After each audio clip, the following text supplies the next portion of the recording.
Takole, pa smo nazaj. 7. naloga, poklicna matura 2020, spomladanski rok. Spet tekstna naloga. Družina 2 staršev in 2 otrok se bo peljala s taksijem. Na koliko različnih načinov lahko sedijo v taksiju, če sedi eden od staršev na sopotnikovem sedežu spredaj, drugi od staršev in otroka pa na zadnjih 3 sedežih. Tako, se pravi, imamo 4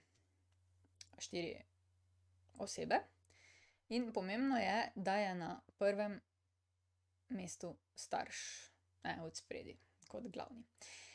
Se pravi, jaz bi zdaj takole rekla, če imamo en taksi, tule je sprednji sedež, tule je voznik taksija, potem damo, lahko se zgodi, da je starš 1 na prvem mestu, in potem je pa zadnja klop, in kaj se zgodi? Na prvem sedežu lahko sedi eden, v bistvu kjerkoli izmed 3, Potem na drugem sedežu, eden že sedi, se pravi, se še samo 2 lahko različno usedeta, in pa na tretjem sedežu potem odzadaj, se pa kaj lahko zgodi? Ja, samo še tisti lahko ostane, ko je ta možnost, Tisti, ko še ne sedi, se potem tu ostane.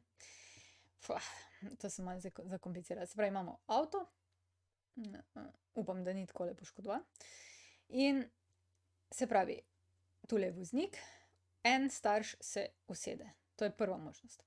Druga možnost, imamo še pa eno možnost, Druga možnost je pa, da imamo avto, tule je voznik, in se tule usede starš 2. Koliko je pa možnosti zadaj? Ja, zadaj pa je lahko 3x2x1 spet, Na prvi sedež se lahko usede kjerkoli izmed 3, potem pa eden že sedi, se pravi, se na drug sedež spet usedejo, Lahko samo 2 in potem, ker že 2 sedita, še enemu ostane, da se sem usede, Se pravi, imamo zdaj 2 možnosti. 2 možnosti, kako sedita starša, in pa zadaj imamo 3 menjave vrstnega reda, 3 permutacije, se pravi, lahko bi rekli 3x2x1 oziroma 2x3 fakulteta. To je zdaj 2x3x2x1, 6 je 12 možnosti, kako lahko sedijo. Tako, pa poglejmo zdaj še tole rešitev. Katera je? 7.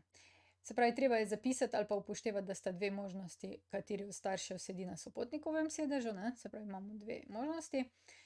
Odzadaj pa lahko na 3 fakultete se premešajo, se pravi 3 mesta s 3 različnimi elementi, bi lahko rekli, En starš pa 2 otroka. Treba je izračunati tole, potem 2x3 fakulteta in seveda, jaz tule nisem dovolj poudarila, treba je imeti tudi odgovor. Se pravi, tule morate imeti tudi odgovor. Ne pozabiti, odgovor. No, če vam tele videi kaj koristijo, bi bilo super, da se tudi kaj naročite na kanal. Zdaj zbiram naročnike, da vidimo, do kam lahko pridem. Tako malo zbirateljsko. Se vidimo na naslednji nalogi. To je konec. Če rabiš več, na ninarazlaga.si, prosim, naroči se na moj YouTube kanal, tule. In pa, če bi rad kaj prispeval za ta projekt, spodaj je vpis, sprejmemo, ni da ni.